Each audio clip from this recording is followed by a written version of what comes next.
Este vídeo é patrocinado pela Curiosity Stream, com milhares de documentários e títulos de não ficção para curiosos. Meu Deus! Tudo bem, faz um tempo que não faço um desses vídeos. Mas finalmente, há alguns dias, terminei de passar por outro livro didático. Tecnicamente, este é o terceiro que terminei de passar sozinho. E eu queria falar um pouco sobre isso porque, primeiro, recebo muitas perguntas sobre passar por um, seja lá qual for, livro didático ou um curso online sozinho. Além disso, sou fã do autodidatismo, pois considero uma habilidade valiosa. Se você pode, pegar um livro didático ou um curso online, ou o que for, e ensinar a si mesmo sem a necessidade de outra pessoa, acho que isso é importante, especialmente mais tarde na vida, quando você está fora da faculdade e se quer aprender algo novo, seja por diversão, para negócios, para sua vida profissional, seja o que for. Acho que é uma habilidade valiosa a se ter. Então, qual livro eu li? Foi Análise Real. O curso foi de análise real. É uma aula de matemática de nível superior. Você faz isso no terceiro ano como aluno de matemática. De fato, somente estudantes de matemática e física fariam isso, mas não todos. Eu não acho que os estudantes de física na minha escola eram obrigados a fazer análise real. Então, é uma aula de matemática. É uma aula de matemática pura. E foi a primeira aula real de matemática pura.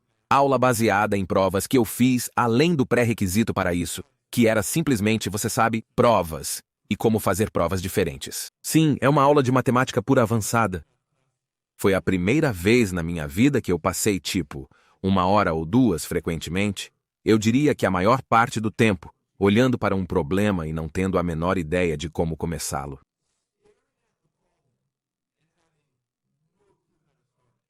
E não era como em qualquer outra aula, olhando para um problema e não tendo a menor ideia do que fazer. Frequentemente eu poderia tentar algo, como mover x para o outro lado da equação e ver se consigo resolver qualquer que seja o problema. Não neste caso. Às vezes desenhar uma imagem é uma boa estratégia. Mas era frequentemente, encarando página em branco sem ideia do que fazer. E às vezes eu descobriria após cerca de 1h30. Caramba, é isso que tenho que fazer! E às vezes eu tinha que desistir. Ou então levaria 3 anos para passar por este livro. Eu não recomendo desistir, mas, realisticamente, isso vai acontecer. E no próximo vídeo, vou passar por uma prova deste livro didático que deve mostrar exatamente do que estou falando. Também é um bom teste, pois quase todos assistindo deveriam compreender. Mesmo em Álgebra 2 você deve ficar bem. Farei isso no próximo vídeo para não durar 30 minutos. Ok, então o que é análise real para pessoas que não sabem? É cálculo 1 e 2, cálculo de uma única variável feito rigorosamente. Essa é uma definição boa e ruim. É bom porque é verdade. Você aprende limites, derivadas, integrais, sequências, séries, continuidade, diferenciabilidade, convergência, divergência, todas essas coisas rigorosamente. Você aprende isso fundamentalmente desde o início. E existem alguns outros conceitos que você estuda que não aprende em cálculo 1 ou 2, como espaços métricos ou análise de Fourier, mas em grande parte é isso. Mas essa também é uma má definição porque, de certa forma, quando você ouve isso, pode pensar, se você fosse bom em cálculo, 1 seria bom em análise real. Se gosta de cálculo 1, gostará de análise real. Não é o caso. Não necessariamente. Pode ser verdade, mas não é o caso. É um animal totalmente diferente. Em uma aula de matemática pura como esta, você não está fazendo problemas de taxas relacionadas, velocidade e aceleração, otimização, nada disso. Você está fazendo coisas como encontrar uma função que é contínua em todos os números racionais, mas descontínua nos irracionais. Ou vice-versa. Ou provar que uma dessas é de fato impossível. Isso é verdade. Uma dessas é impossível. E havia um capítulo que você construiu até essa prova. Foi a maior obra jamais realizada para comprovar a impossibilidade de tal feito. Então você está fazendo coisas assim. Não é muito aplicado, embora haja aplicações aqui. E o que eu quero dizer com isso é que você pode estar pensando, por que eu precisaria saber uma função que é contínua nos racionais e não nos irracionais ou vice-versa? E você não precisaria, pelo menos até onde eu sei, em um mundo físico ou uma aplicação de física. Quer dizer, você não teria que fazer isso até onde eu sei. Mas ao resolver um problema assim, ou fazer uma prova nesse sentido, você compreende a continuidade muito mais do que em cálculo 1. Onde realmente a melhor resposta que você tem é que não há buracos, assíntotas ou quebras no gráfico. É realmente tudo o que você tem. Uma vez que você entenda bem o suficiente para responder perguntas como essa, então quando você passa para espaços topológicos e um mapeamento contínuo de um espaço para outro, que é uma definição mais generalizada do que uma função contínua que você aprende em análise real, então você tem as ferramentas para entender isso rigorosamente. E a topologia tem aplicações. Isso aparece na física e até na ciência da computação. Então, aprender isso rigorosamente, sim, não é super aplicado diretamente. Mas você precisa desse entendimento para avançar para os cursos mais avançados, para que possa definir rigorosamente coisas que têm aplicações. Ok, algumas respostas que queria dar. Quanto tempo me levou? Cerca de 4 meses e meio, eu diria. E eu trabalhei nisso não todos os dias, mas quase todos os dias. E as minhas pausas não eram mais longas do que 1 ou 2 dias. Às vezes eu apenas fazia isso por cerca de 30 minutos, que muitas vezes era um problema de prática, se tanto, ou lendo uma parte de uma sessão, mas muitas vezes eu passava algumas horas nisso. E eu fazia vídeos baseados em algumas das coisas que estava lendo, porque isso meio que me ajudava a aprender melhor. Eu precisava entender bem para o vídeo. Isso me permitiu revisar novamente e fixar mais no meu cérebro. Esses foram alguns dos vídeos infinitos que eu fiz. Mas, eu passei por todo o livro, cada sessão. Eu não fiz todos os problemas de prática. E essa é a parte difícil de ensinar a si mesmo. Você não tem certeza de quando pode seguir em frente. Na escola, dizem para fazer de 1 a 20. E então você percebe, ok, isso é suficiente, ou o professor teria dado mais. Se você tem 10 exercícios no final de um capítulo, não sabe se pode fazer 5 e prosseguir, ou se precisa resolver todos. Minha regra geral era que eu tinha que fazer pelo menos 4. 4 a 5 problemas de prática no final de cada sessão. Geralmente não havia mais do que 12, então cerca de 1/3 a metade deles com certeza. E então eu faria mais se parecessem bons problemas que eu provavelmente deveria saber. Outra coisa importante ao ensinar a si mesmo com um livro didático é que você não tem ninguém te forçando a fazer quizzes, testes e revisar seu conhecimento. E você vai descobrir que isso é mais importante do que você imagina. O motivo de fazermos testes e tudo mais é que nos obriga a revisar essa informação ou não, mas a maioria de vocês provavelmente faz. E quando você faz isso novamente, tudo aquilo que você aprendeu 2 ou 3 semanas atrás, novamente, entra muito mais no seu cérebro. Você se lembra disso melhor do que pensa. Frequentemente, eu apenas resolvia os problemas práticos e prosseguia. E olhava para trás após 1 ou 2 semanas e percebia, não me recordava completamente de como fazer isso. E quando eu fazia novamente, então eu conseguia repetir, mesmo depois de 4 ou 5 semanas. Então, as coisas que recordo são as que revisei ou que continuaram no livro didático. Então, eu realmente não conseguia esquecê-las. Então, isso é algo importante. Se estiver fazendo os exercícios práticos, talvez pule alguns. E no final do capítulo, passe por 1 ou 2 que você pulou, porque isso vai ajudar você a lembrar melhor as informações daquele capítulo. Apenas um conselho geral. Outra questão a responder. Gostei do livro. Muito mais do que eu pensei que gostaria. Pelo meu canal, você nota que prefiro matemática aplicada. Acredito que não fiz muita matemática pura, mas eu gosto muito de aplicações. Mas muitas vezes, quando eu estava resolvendo essas questões, seja eu precisando olhar a resposta ou conseguindo descobrir por conta própria, eu gostava das soluções. Acreditava que eram geralmente inteligentes. Este não é um livro que fornece uma fórmula para aplicar.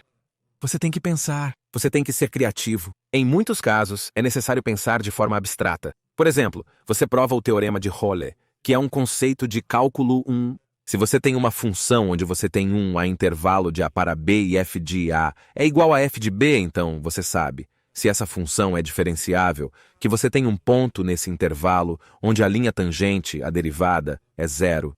E então eles pedem para você usar isso mais tarde nesse capítulo para provar o teorema do valor médio, que é onde você tem alguma função diferenciável, f de x, e um intervalo de A para B, e você tem uma linha secante indo do ponto A, f de A, para B, f de B, que o teorema do valor médio diz que há um ponto nesse intervalo onde a derivada, a inclinação da linha tangente, corresponde à inclinação dessa linha secante. Você precisa provar que isso é sempre verdade para uma função diferenciável com o teorema de Hoyle. A prova foi criar uma nova função, h de x, que é a diferença entre a sua função f de x e a linha secante que eu posso chamar de g de x. E essa diferença será zero nas extremidades porque a linha secante intersecta a função nesses pontos.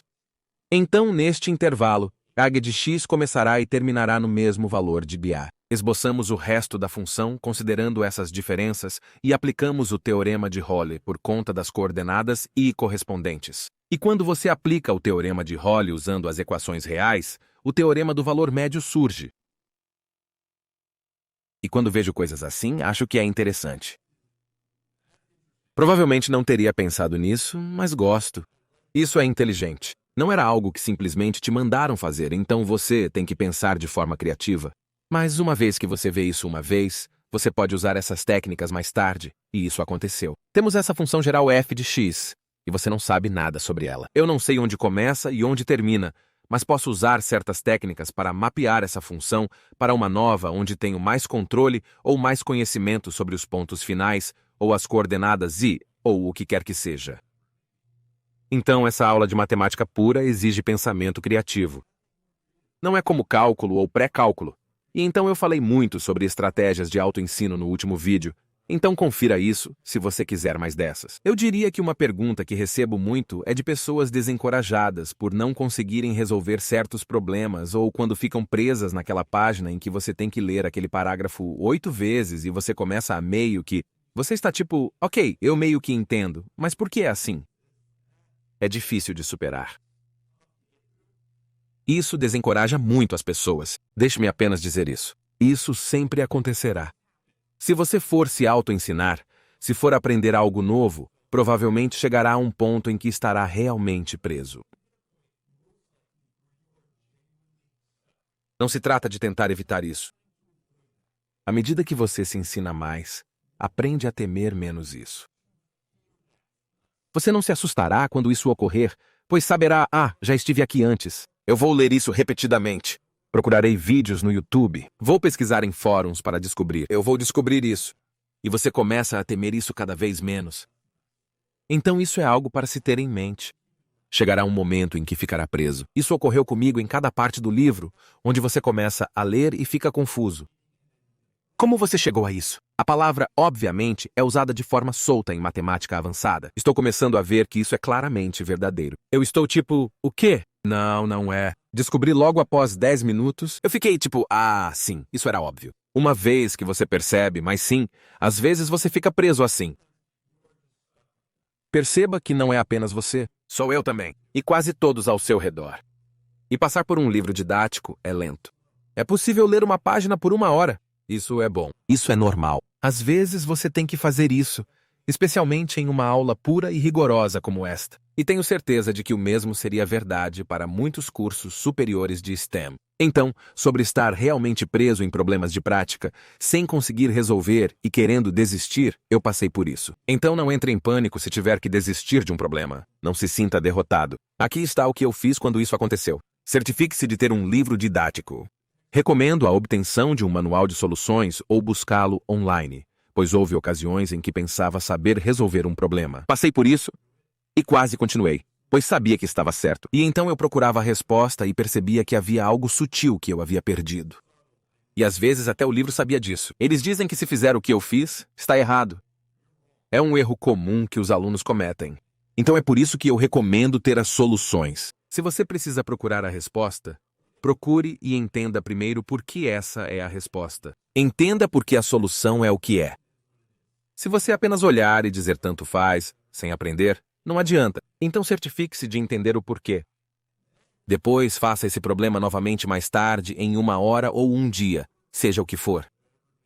Deixe seu cérebro esquecer um pouco, porque você vai descobrir em 1 hora ou um dia, ou seja lá o que for que você pode agora, novamente, não se lembrar totalmente. Mas é meio que voltar a tipo, sim, o que eles te fizeram fazer. Foi primeiro você teve que fazer isso. E você começa a conectar as peças. E uma vez que você faz isso por conta própria, está em seu cérebro. Você entendeu, como se tivesse descoberto sozinho pela primeira vez, de certa forma. Você sabe por que a resposta é o que é. Você conhece as técnicas. Você sabe como ir do passo 1 ao passo 2. Você aprendeu essa questão, mesmo que não tenha descoberto sozinho na primeira vez. Então, se precisar ver a resposta, não entre em pânico. Tive várias vezes neste livro, foi tão desanimador, sinceramente.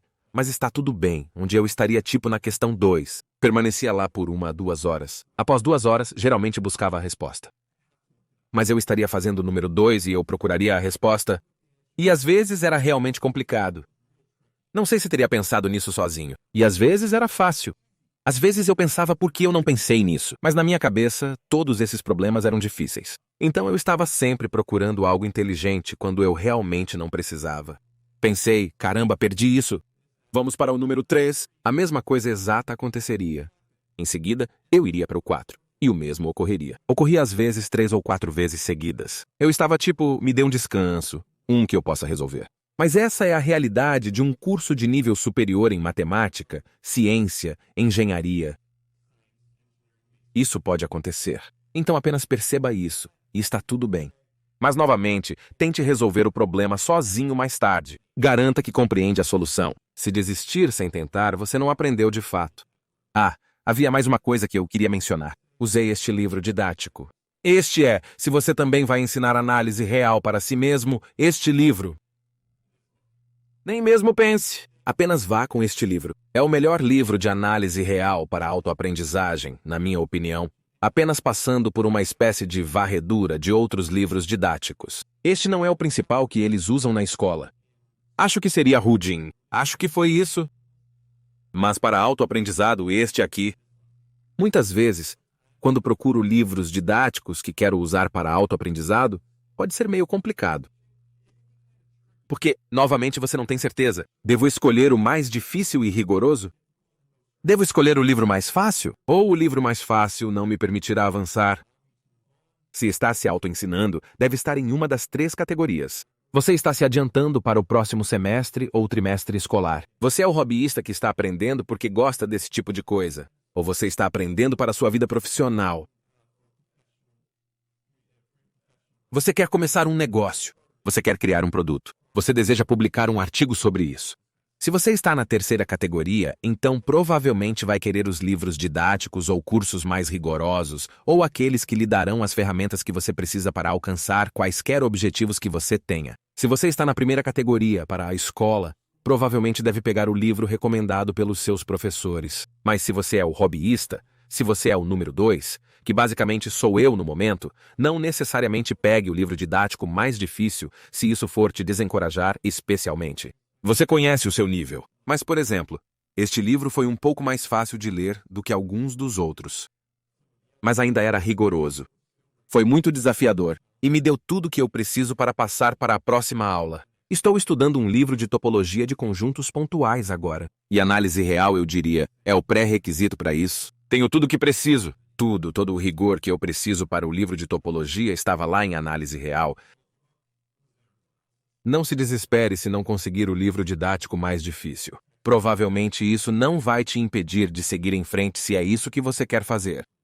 Tudo bem, acho que isso é praticamente tudo o que eu queria falar. Para obter este sistema solar LED que muda de cores, disponível na Stemert, seja rápido.